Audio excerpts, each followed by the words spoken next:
Hello everyone, it's noon and I'm Jim Lewis and I'll be talking to you today about whole brain leadership and management. And I'll preface this by telling you that back in 1999 I became a certified practitioner of the Herrmann brain dominance instrument, which measures our preference for thinking in 4 different modes. And this model has an awful lot of applications for leaders and managers, and so I'm going to share some of those with you, and we'll really just scratch the surface. So hopefully this will get you interested in pursuing the subject a little bit further. There is a book called The Whole Brain Business Book available that was written by Ned Herrmann and his daughter, Ann Herrmann. So let's take a look at what this model is all about, and just give you a really brief background.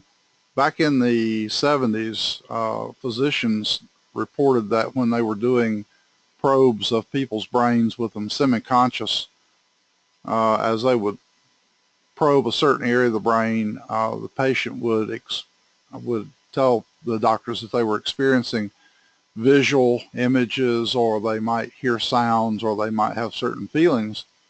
And as they continued researching this, they discovered that the left hemisphere and the right hemisphere of the brain seemed to deal with different components of thinking. And Ned Herrmann, who was a manager at General Electric at that time, read some reports on this and decided that this must have implications for managing and science and so on. And so he started doing his own studies with EEGs, and he would connect the electrodes to people's heads and have them work math problems and things of that nature, and see what parts of the brain lit up. And he concluded that, sure enough, the left and right hemispheres did seem to do different things, but they didn't seem to go far enough. And so he went a little further with it and said, okay, there must be another dimension. And he postulated that that other dimension was the result of the difference between the limbic part of the brain and the cerebral part. And that led him to develop the whole brain model, which, as you can see on this slide, gives you 2 left brain quadrants and 2 right brain quadrants. The A and B is left and C and D is right, of course. And then the cerebral versus limbic, the limbic's on the bottom, that's B and C, and A and D is on top. And so we talk about these being modes of thinking. Now, recent studies have shown if you connect an EEG and an fMRI and do an fMRI on a person, that it isn't nearly as compact and simple as Ned first thought. It actually turns out that the brain lights up throughout itself, and so it's a metaphor, not a physiological reality. What we do know, though, is we've got well over 1 million profiles in our database, and we know that the model itself holds up. People do have 4 different modes of thinking, and they do have preferences for thinking in each of those modes, and so we'll talk about those and see what they look like. First of all, just going counterclockwise, beginning in the A quadrant. This quadrant deals with logical thinking, analytical thoughts. It tends to be fact-based and quantitative, and you can imagine that people interested in science and mathematics and things of that nature would be people who like to think in this mode. The B quadrant is concerned with being organized. It has sequential thinking in it. People who like to plan come out of this quadrant, and people who like to do detailed work will come out of this quadrant. And then the C quadrant is more interpersonal, feeling-based, kinesthetic, and emotional.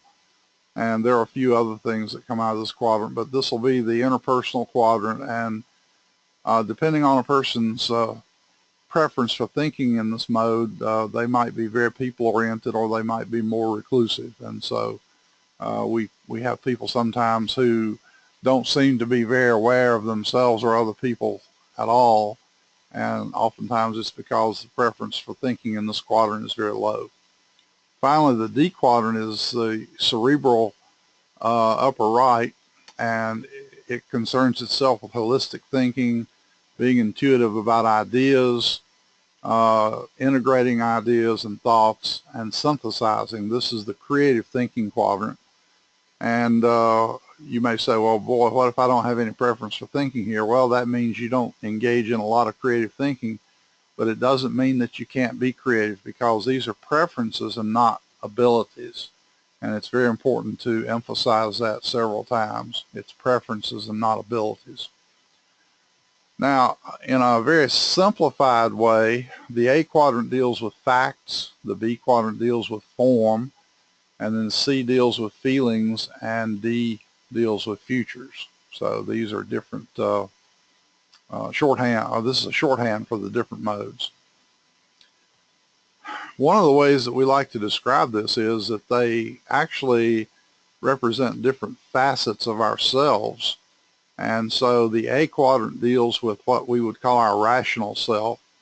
And again, deals with analysis, quantification, logical thinking, critical thinking, tends to be very realistic, likes numbers, a lot of times knows about money, but not necessarily, and often knows about how things work, but not necessarily. Again, every quadrant has possibilities, and sometimes you'll find that a person has preferences for some parts but not all, and that's true for most of us. The green quadrant, B quadrant, is the safekeeping self, and these people are more risk averse. They don't like taking risks, so they take preventive action to avoid risks. They do like to establish procedures. In laboratory settings, they're the people that like to write SOPs, standard operating procedures. They also tend to be doers. They get things done. They tend to be reliable, organized, neat, timely, and planful. These people generally are never late. They're very much on time as a rule. And they're the natural time managers and organizers and project planners. The C quadrant is the feeling self, and as I said earlier, people that like to think over here tend to be very aware of themselves and other people. They tend to be sensitive to other people. That is, they have sympathy and empathy. They like to teach. They tend to be a bit touchy-feely, if you will. They're supportive. They're expressive, emotional, and they may talk a lot, which often equates with being teachers. And they have strong feelings about things typically. The experimental self is in the D quadrant. This is the quadrant where people make a lot of inferences about things. They have vivid imaginations, speculates. They are the risk takers, so they're diagonally across from the more risk-averse people in the green quadrant. They may be a bit impetuous, particularly about how they buy things. They like to break rules sometimes. That is, really the way to say it is, they don't like to abide by a lot of rules, and so high D thinkers oftentimes find the corporate environment to be too constricted. And so a lot of times they get out and become entrepreneurs. So this is actually a quadrant out of which a lot of entrepreneurial people come. They like surprises, and they're curious and playful typically. So those are characteristics of each of the quadrants. Now, if you take a look at how these affect people, in school, people that have a strong preference for the rational thinking will study math, science, computers, technology, things of that nature, chemistry perhaps, and they then pursue careers in finance, engineering, chemistry, being technicians, and so on. To make decisions, they tend to gather facts and argue rationally. So in terms of buying decisions, a person that comes out of the A quadrant will often gather all the data sheets on cars if they're going to buy a new car, study those very carefully, compare those to other cars, and then they'll make a buying decision based on how the comparisons come out. When they solve problems, they tend to form theories and solve that problem very logically, and they tend to make measures in a precise way. Tim the Toolman Taylor, you may remember, the rule in carpentry is always measure twice and cut once, but he didn't like that. He preferred cutting to measuring, so he preferred to cut twice and just measure however many times he needed to. So he was not an A quadrant carpenter by any means. The hobbies and free time of rational people is spent doing things like making models, home improvements, playing computer games because of the analytical part, and perhaps studying subjects just for fun that have to do with facts and figures and so on. Okay, it turns out that every quadrant also has its own variety of humor, and as you can see, uh, this guy says, I think our marriage has been cost effective.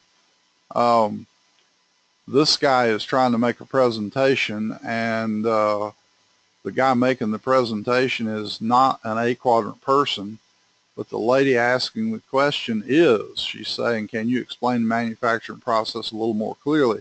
Because he's got a very totally conceptual, high-level explanation. You put in raw materials, something wonderful happens, and out comes the product.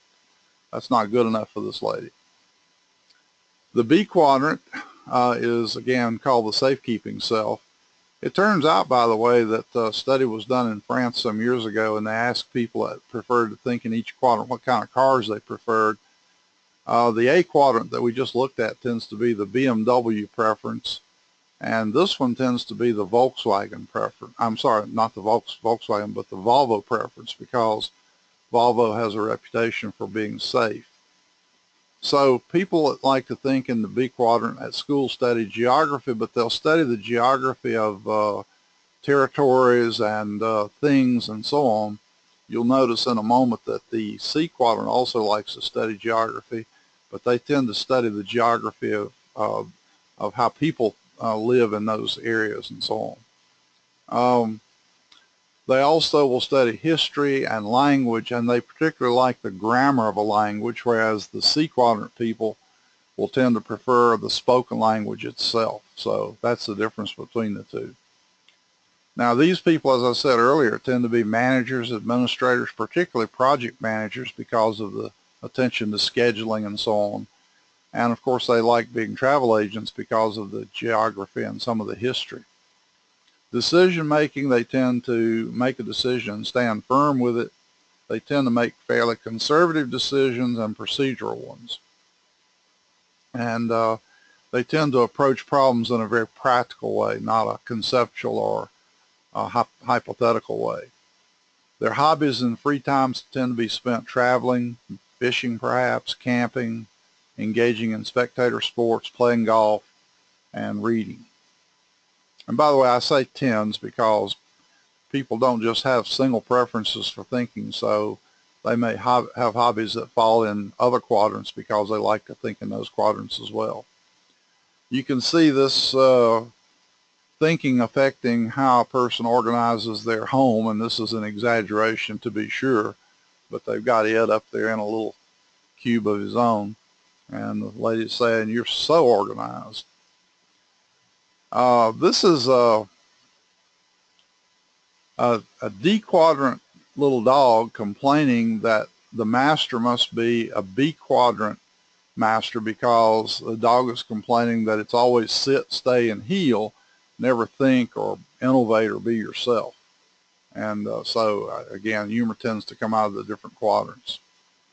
People who like to think in the C quadrant at school, they tend to study social sciences, literature, English, history, but their history will be, they'll prefer to study about people. If they study about geography, again, they'll think about cultures and who lives in a certain area and how it affects them. And they may be interested in drama. At work, a lot of these folks become social workers. I'm married to one, so I can vouch for the fact that she has a very strong preference for thinking in the C quadrant, and so do I. A lot of psychologists tend to come out of this quadrant. We also, as I said earlier, have a lot of teachers who are C quadrant thinkers, trainers, HR professionals, and salespeople. HR professionals are not necessarily the same as HR managers. I'm talking about someone that really loves working with people and not just doing the administrative thing that's done in HR, which is to keep records and administrate benefits and things of that nature. Those would more likely be A and B quadrant people than C quadrant. In decision making, these people often make decisions by engaging with others. They'll get other people involved. They'll talk about the issues and what they're trying to accomplish, so it becomes very impersonal, interpersonal. They are fairly intuitive about their decisions, so they don't necessarily need a lot of facts and figures. They are directly across from the A quadrant, which is the facts and figures and an analysis. So they kind of scare A quadrant people to death the way they make decisions, because they don't study all those facts and things that much. They tend to make decisions by saying it feels good, so I'm going to do it, or it feels right, so I'm going to do it. And of course, it's an emotional or feeling response. Problem solving, they tend to take into consideration how a solution might affect other people, whereas an A quadrant person may just look at the financials and the measures that they might apply and say, well, this problem solution is best because it optimizes these numbers. People in the C quadrant tend to pick up on nonverbal and interpersonal cues, so they make good problem solvers of a social nature as well. Their hobbies and free time tend to be spent reading, listening to music, traveling, but they travel in a different way than the B quadrant. They're going to want to mix with a lot of people, get to know them, find out how they live, and so on. They like to take walks and relax. This is a C quadrant individual. He doesn't know who these people are. They just came with the frames, but he apparently liked the pictures in them, so he kept them. And then finally, the D quadrant. These people are students of science, but very conceptual kinds of science. Life sciences in particular, physics, chemistry, molecular biology, those kinds of things they tend to be drawn to. They also like math, but again, a conceptual math. I'm convinced that Albert Einstein was a very conceptual mathematician. He did thought experiments and did a lot of visualizing, so that seems to support what I'm saying. These people also tend to be interested in the arts and crafts, because this is an imagination kind of a quadrant. A lot of these folks are self-employed, as I said earlier. They become entrepreneurs because they don't like the organizational structure and stricture. They may be artists, designers, go into advertising, marketing, and sales. Their decision-making is based on imagination, risk-taking, and being forward-looking. I have a friend that's a very conceptual thinker. He is a marketing guy, and he was having his car serviced one day, and it was across the street from the Porsche dealership. And he loved the look and the idea of being in a Porsche, and, you know, kind of visualized what he'd feel like and look like if he had one. And the only analytical question he asked was, can I afford it? And the answer was yes, and he went across the street and bought one. So that's the kind of decision making that people in the D quadrant may make. And I'm not saying that they don't do any kind of analysis at all. Some do. It all depends on whether they have a preference for thinking in both quadrants or just one of them. In terms of problem solving, their solutions are often inventive, intuitive, seeing the big picture. These folks will tend to create solutions for what are called open-ended problems, which don't have single solutions at all. They're of the nature of, how could I do this? How could I solve that problem? How could I get from point A to point B, which has never been done before? How could we put a person on the moon? Their hobbies and free time are occupied with arts and crafts in many cases, doing creative writing, playing music as opposed to just listening to it, and photography. My strongest preference for thinking is the D quadrant and the C quadrant. So I'm a very right brain and very conceptual thinker. So one of the things we D quadrant people have to be careful about doing is leaving all the other quadrants behind when we explain something. So this illustrates that sometimes a D quadrant person may not even be real sure what they're doing. They're just kind of following their intuition, but everybody else is sitting back there lost. And a lot of D quadrant people have very cluttered desks. I remember seeing a picture of Einstein's desk the day after he died, and it was cluttered. The mistake a lot of people make is the difference between neatness and being organized. Being organized means that you can find things. It doesn't necessarily mean everything's neat. And so people that are neatness people say that people that have messy desks are disorganized. That ain't necessarily so. Keep that in mind. There is a distinction. Okay, a few key thoughts here. Your thinking preferences make an impact on who you are, what you do, how you go about it. As a matter of fact, it impacts everything about you. This is the most important model that you'll ever really learn. The stronger the preference you have for thinking in a specific mode, the greater the effect it'll have on people, not only yourself, but also your interaction with others and the way you express yourself and the way you listen and so on. So if you have a mild preference for thinking in a certain mode, it won't be so strong. The greater the lack of preference or avoidance, the greater the effect it'll have on people and their thinking. So if you have a very strong lack of preference, it might become almost an aversion. For me, I don't like doing a lot of detail work. That comes out of the green quadrant. And being a conceptual person, I like to see the big picture and let someone else take care of the details.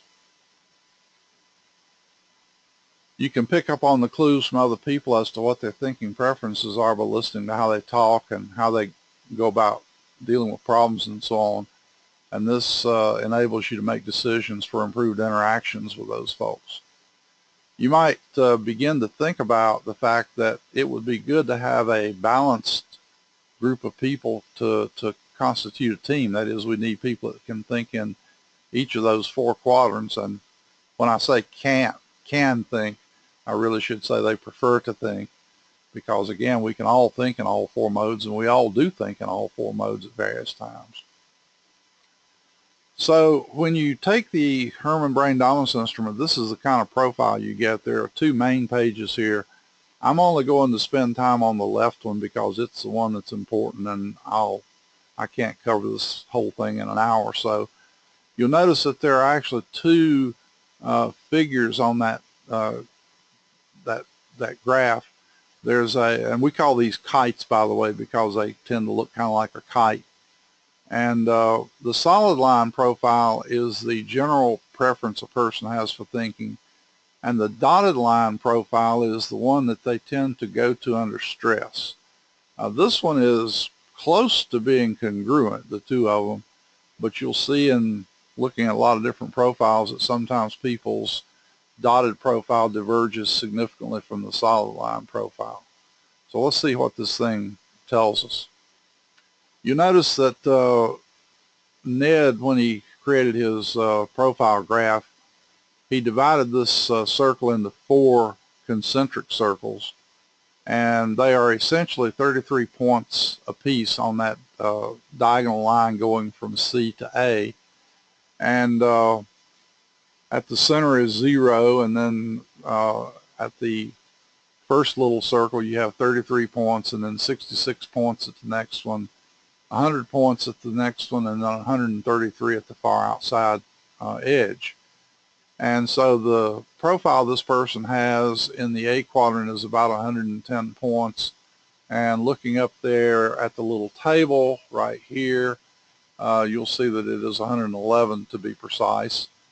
And then the B quadrant is 87 points, and you can see that down here. It's coming into right here. Notice that the dotted profile is a bit stronger by about 5 points or so. And then over in the C quadrant, we've got just barely 34, 35 points in the C quadrant. So this person doesn't like thinking in C very much.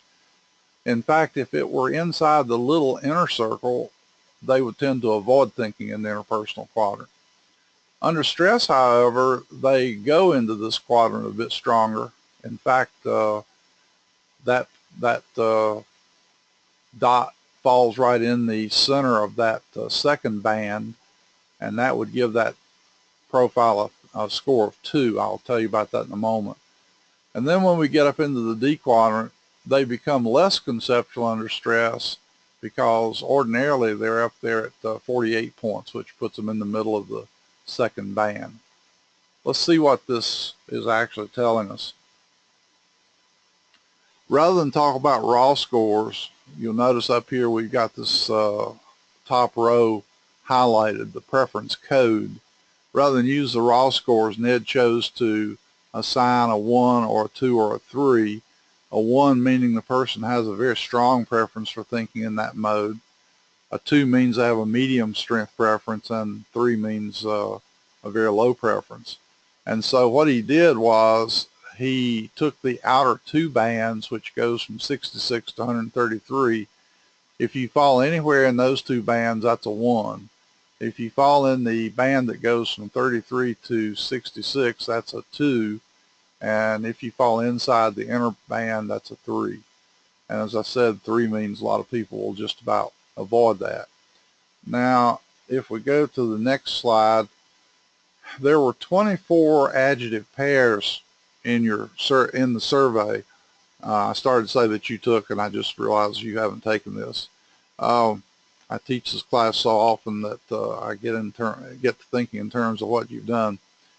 Those adjective pairs will have words that fall into, let's just say, the A quadrant and the B quadrant. So one word falls in A, one word falls in B.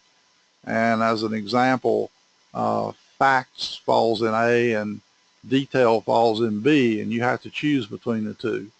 And so if you choose a lot of the A quadrant words, then you'll get a strong adjective pair code in A. This person got 9 points. They got 8 in B, and of course that's consistent with them being left brain thinkers. And then they got 4 in C and 3 in D, so that's why they have a fairly low score in the D quadrant.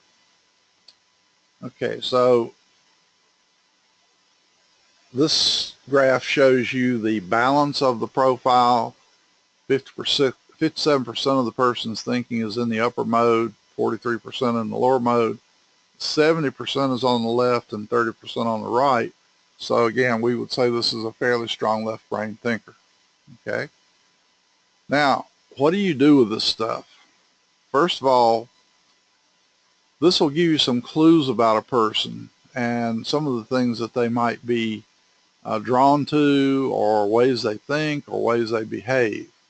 And each of the quadrants has several clusters in it. And if you endorsed every one of these items in the A quadrant, for example, you would probably blow the A quadrant score off the map. And similarly, if you only endorse a few things, you're going to get a low score. Now, over here in the green quadrant, I said that I don't particularly like doing a lot of detail work, and I'm not particularly neat. I am fairly organized. I do like to do some planning, particularly if I need to do it. I'm not much on administrative kinds of things. I am a speaker and a reader. I tend to be very on time and reliable and mostly organized. So there are some of these things in the green quadrant that I do endorse, but some that I reject. As I say, I don't particularly like doing detail work, although I can do it when I have to. So let's go a little further with this and get some ideas about it.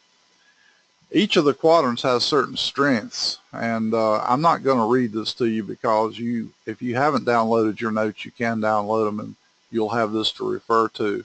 But just notice that each quadrant has certain strengths, and then on the next slide, there also are things that frustrate people who think in each of these quadrants. So for example, A quadrant people really get bugged by presentation that's inarticulate, it's not on track, the communication is not on track, there's too much chatter, they like to have some time to think a bit, or they receive vague or ambiguous approaches or instructions. The person may make illogical comments, and A quadrant people just hop on that, and so on. So that's an example. Let's look over at the C quadrant. These people don't like a class or a situation where there's no interaction, or the instructor doesn't make eye contact with them. They don't like a totally impersonal approach or examples. They like a more touchy-feely kind of environment. They don't like unenthusiastic interactions with people. They don't like all data or no nonsense. So being diagonally across from each other, you can see that an instructor that would be loved by a C quadrant person would be seen to be totally off base for an A quadrant person, perhaps. The same thing is true between B and D. Notice drowning in detail bothers a D quadrant person, whereas the person down here in the B quadrant is going to expect a lot of detail. In fact, you're going too fast for me. I don't have time to think about the facts and the figures and the detail and so on. You're throwing too many ideas at once at me, and that drives the B quadrant person crazy. So what happens in a class is, given that you have people that think in each of the four modes, you have to try to communicate and teach in a whole brain way.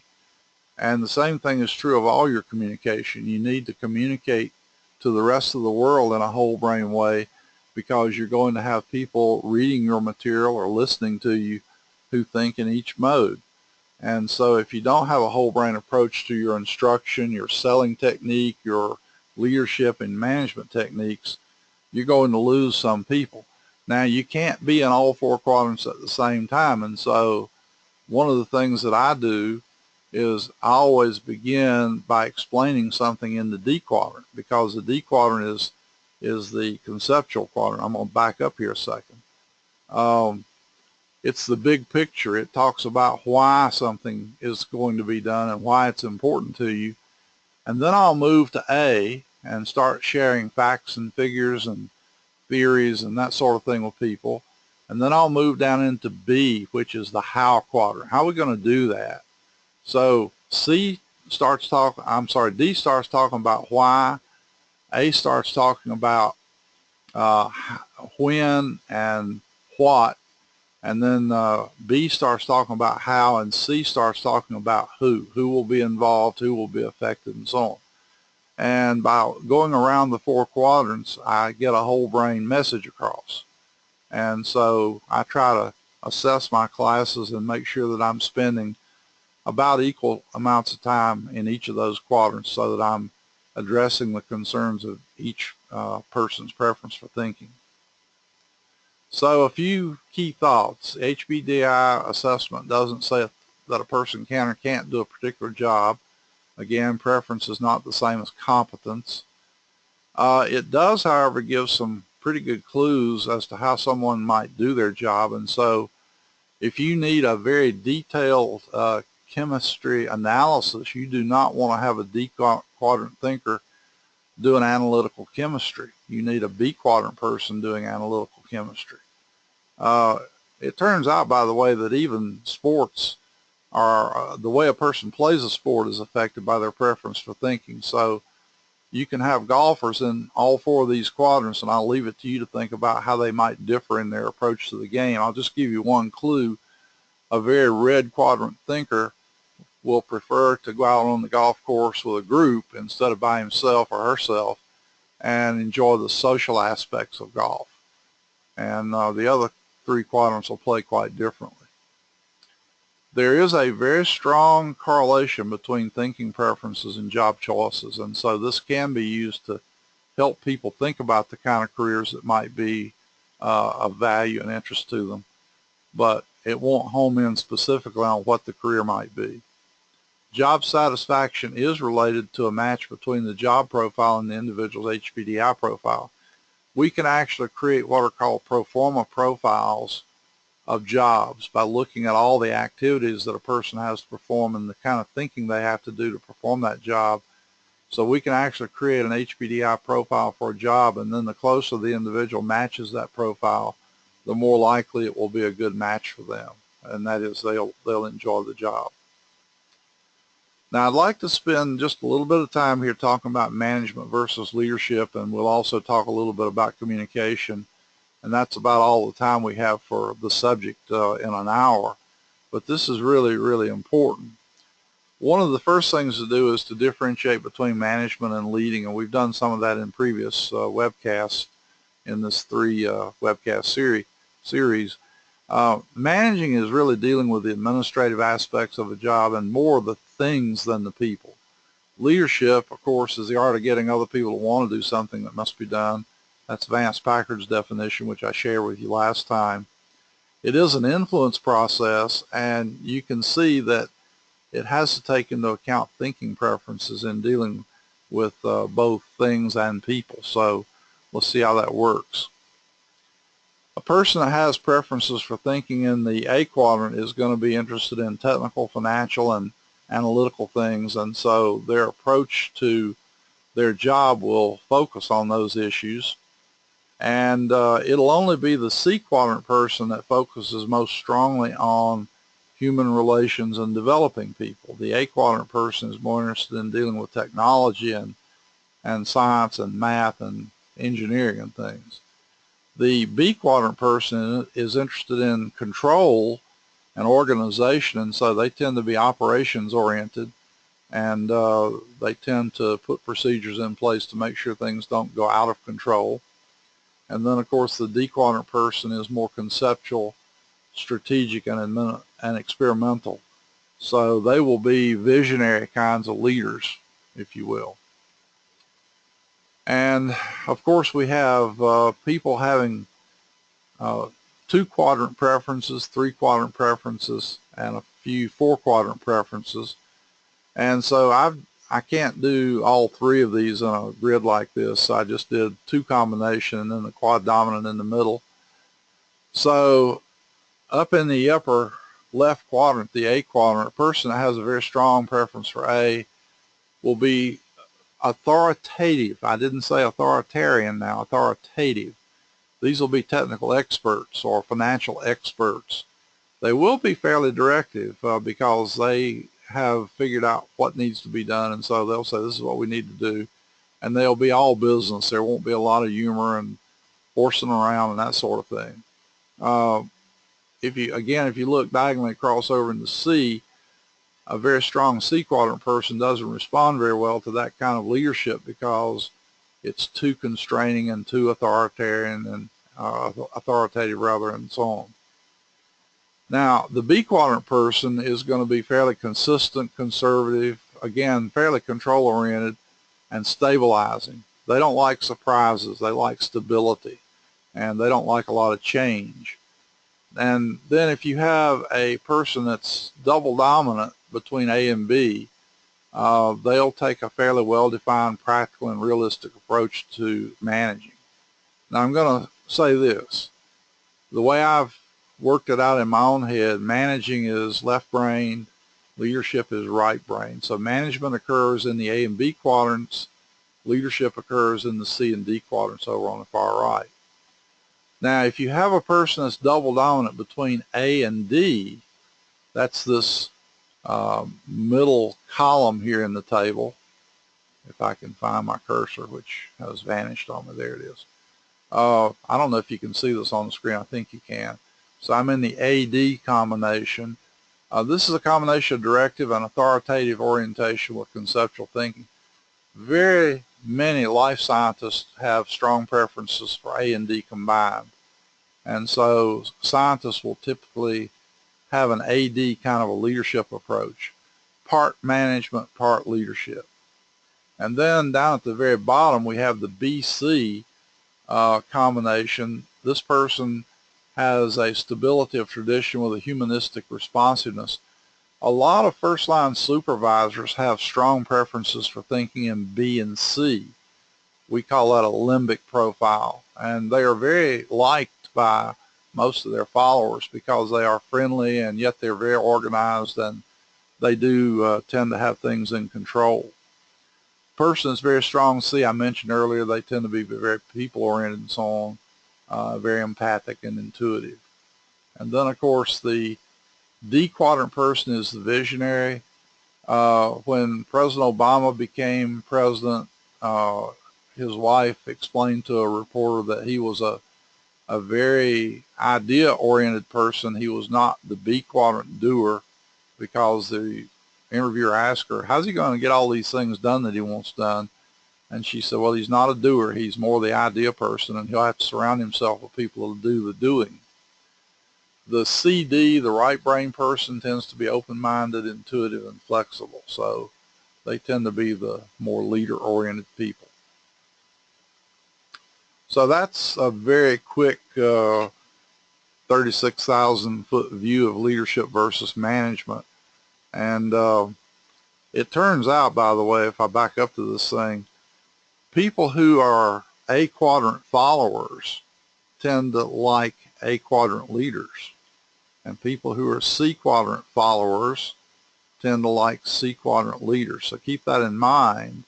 We have to respond to people where they are, not where we are. And so if I'm an A quadrant leader and I'm going to be effective with a C quadrant follower, I've got to deal with them in a C quadrant manner. And you can do it. It's just a matter of consciously choosing to do so. And that's the beauty of this model, is it says once you understand where your people are coming from, you can lead them in a way that's consistent with their preference. So the second biggest problem that, well, actually, I think in some ways it's the largest problem that most organizations have is communication. I've never worked with a team yet that didn't have some kind of struggle with communication. It can be that people are not getting information as they need it, or they get it but they misunderstand it or misinterpret it. It can be that we're communicating at the wrong time, or we're communicating in the wrong mode. But they sometimes are the problems are sometimes a result of differences in style. And let me talk a little bit about that. These grids become somewhat repetitive after a while. Probably not for you at this point, but they will if you look at them a lot. Again, you can sort of construct them yourself once you get an idea of how the thinking mode works. But you can see that people will tend to communicate facts, figures, technology, etc. in the A quadrant. Down in the C quadrant, they'll tend to communicate in very expressive ways, informal ways. They tend to know how their communication will affect other people and what effect it will have on them. They know how people feel. They take that into account. In the B quadrant, these people will communicate in a no-nonsense, very detailed time action plan way. They'll be thorough with their references. They communicate clear rules and procedures and expectations. Oftentimes a very step-by-step approach. Taken to the extreme, a person in the B quadrant can drive you crazy because they dot every I twice and cross every T twice, and they are so anal retentive and so detailed in their step-by-step approach that those of us that are more big picture just go up the wall. And I have a couple of people I know who are like that. Up in the D quadrant, we drive the B quadrant people crazy because we give them minimal details. We give them the freedom to explore, and they don't like that. They want to know, what do you expect me to do? We don't get real precise about something. We talk about metaphors and big picture overviews, and we like to have fun and engage our imaginations and so on. We're very strategic thinkers. The B quadrant people are the detailed tactical thinkers. So clearly you need both. All right. You need all four. Okay. So here's what happens to us. And I notice this one quadrant shifted on me. The A quadrant should be blue, of course. When you communicate with somebody in your own preferred quadrant, boy, that is really, really nice. You know, it's free flow. You feel like you're on the same wavelength. You get the idea that, man, this person can read my mind. They can think what I'm thinking before I do.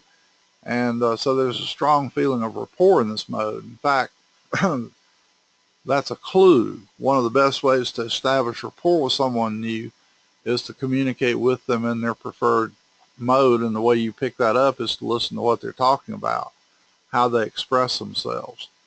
You notice it says that communicating in the same mode can be a little bit tribal and competitive. Sometimes each person is trying to outdo the other one. But that's the rapport approach to communicating. So in NLP, we talk about neuro-linguistic programming. We talk about communicating visually, auditorily, or kinesthetically. If you add to that the mode of thinking a person prefers, you can establish rapport very, very quickly with people. Now, this one is somewhat supportive and reinforcing, but it can lead to a false sense of understanding. Just imagine a person in the A quadrant, they're talking about a lot of facts and figures, and that hooks the B person into thinking that they're talking about detail, which they like, but it might be that the facts and figures that the A quadrant person is talking about mean something very different to them than they do to the person in the B quadrant who interprets them incorrectly. So same thing is true over in the C and D quadrants. And then the next way you can do this is cross horizontally. And again, it tends to be additive and synergistic, but differences in style can be very challenging.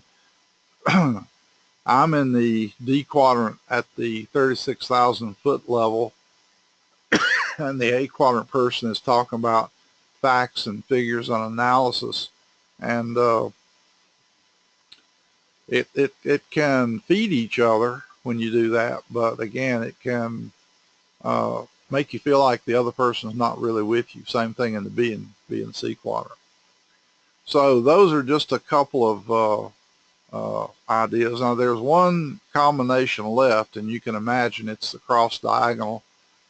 This is the most confrontational approach, and misunderstandings can really, really be strong here. I'll give you one example. In an organization that's experiencing financial difficulty, people in the A quadrant will look at the facts and figures and the financials and say, you know, we need to reduce our expenses, and the only way we can do that immediately is to terminate some people, reduce our staff, have a reduction in the workforce. And we're going to have to do that to survive. And the person in the C quadrant is thinking, oh, this is so cold and callous. How can you be so uncaring? Think about people's families. Think about the impact it's going to have on their careers. And some of them are going to lose their possessions because they don't have any money saved and so on. The C quadrant person is being very empathic and thinking about the impact on the people who are terminated, as well as themselves in some cases, whereas the A quadrant person is looking at this as a very logical thing. Spock on Star Trek, of course, is the epitome of the A quadrant techie who thinks totally logically and has long since lost the penchant for thinking about feelings, and so he likes to say the good of the many outweighs the good of the one. For the good of the many, we need to reduce our staff, and the C quadrant person just can't stand this. The same thing goes across with B and D. The B quadrant person is thinking about how are we going to do those things that the person in the D quadrant is espousing that we should do. They've got this big vision for how we're going to conquer the world, and the B quadrant person is going to say, how, and what with? What are we going to do that with? And so what you really have to do in a situation is let the D quadrant person suggest the vision and let the B quadrant person help figure out the how. That's the synergistic way to deal with the two modes. Now you can see again that if we communicate cross-diagonally, we have lots of room for understanding. So that happens in meetings, it happens in classrooms, it happens in couples. Couples who communicate cross-diagonally have all the conflicts that you do in the workplace or any other environment. Political conflicts occur because of cross-diagonal communication, and so it just runs on and on. And what we have to learn to do is to understand where the other person's coming from and hear them to understand them. As Steve Covey likes to say, first listen to understand and then try to be understood. Now, if you teach this model to people in the workplace and you show them how to manage communication cross-diagonally or within quadrants or across quadrants or whatever, then you can begin to actually smooth over the conflict that might occur. As a matter of fact, one of Edward de Bono's models for thinking is called the 6 hats model. And I haven't sat down lately and looked at where his hats all fall, but I will tell you that one of his hats falls in every one of these 4 quadrants, and there's 2 left over, and I'm not sure where they go. But what he does is he says, let's call attention to the fact that we need to think about facts and figures by putting on, I believe he puts on a black hat. I've forgotten now exactly what the model is. So he'd be in the A quadrant. We need to be thinking in the A quadrant right now. Or we need to be thinking now in the B quadrant. How are we going to go about this? Or let's move over to the C quadrant for a moment and talk about how this might affect people both within the team and outside the team. How are the stakeholders going to react to this? And are we on track with achieving our vision? That's up in the D quadrant.